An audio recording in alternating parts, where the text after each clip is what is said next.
係溫哥華嘅地產經紀 Isabella Lui。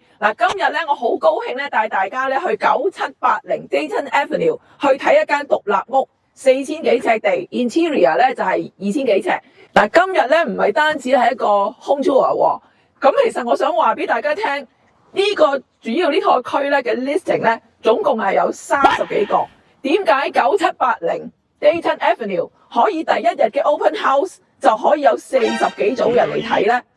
今日我就同你拆解下佢個秘密。呢間屋咧就係2018年嘅時候我幫佢買嘅，當時咧就係貪佢好近小學，隔離就係啦，咁行幾分鐘就到啦。當時係一間平平無奇嘅屋嚟嘅，遲啲咧喺片尾咧，大家可以睇翻以前嘅相同而家嘅分別。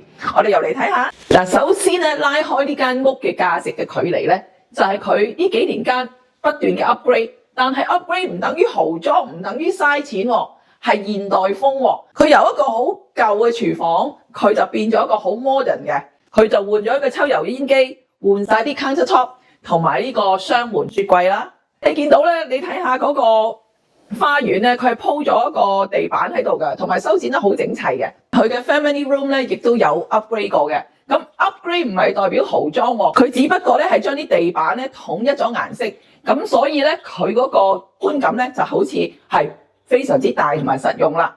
咁佢亦都裝咗呢個現代化嘅 fireplace 喎，你會見到咧係整間屋咧係一個好有品味嘅一個 style， 同埋如果咧係許可嘅話咧，其實咧可以間屋做下 staging 啦。你賣嘅時候，俾人感覺上係好似一個示範單位嘅時候咧，就 excellent 啦。屋主咧又唔係花太多錢去裝呢種嘅窗簾，俾人感覺咧佢係非常之現代化，非常有品味。你睇下呢度亦都好裝咗好多 pot light 喺度啦。呢啲 pot light 咧係令到你屋企咧更加光猛、更加溫馨。雖然有自然光入到嚟，但係咧呢種燈咧係令到佢成個嘅氣氛個氛圍咧係覺得好溫暖嘅。呢啲咪係慢慢建立出嚟嘅一種嘅 upgrade 咯。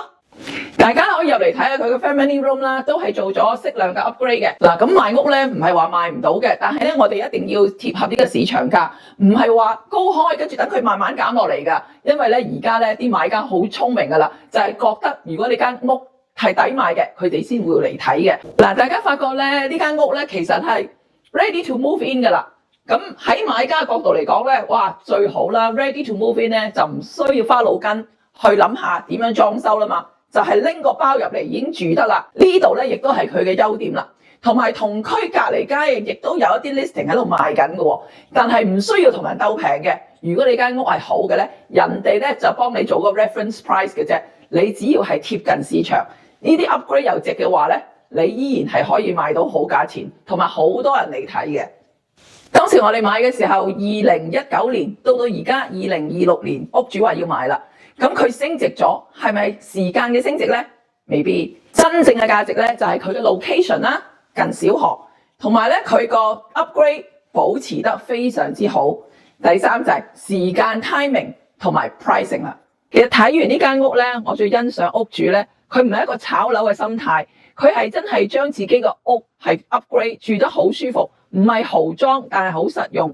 佢知道市場係中意啲乜嘢嘅，所以暫時唔係冇機會嘅。只要你間屋係管理得好，而個 timing 又係啱，個 pricing 又係啱嘅話咧，其實市場都係大把機會俾你買家睇中你間屋㗎。如果咧你想喺呢個時間買屋或者賣屋嘅話咧，請你可以同 Isabella 聯繫，咁我哋可以同你一一拆解㗎。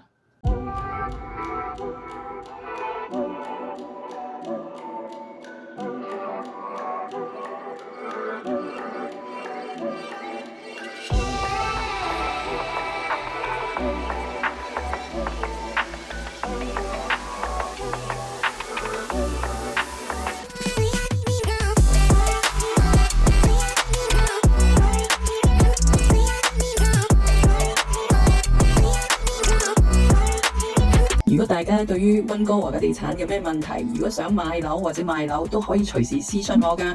我係溫哥華嘅地產經紀 Isabella Lui，我哋下期再見。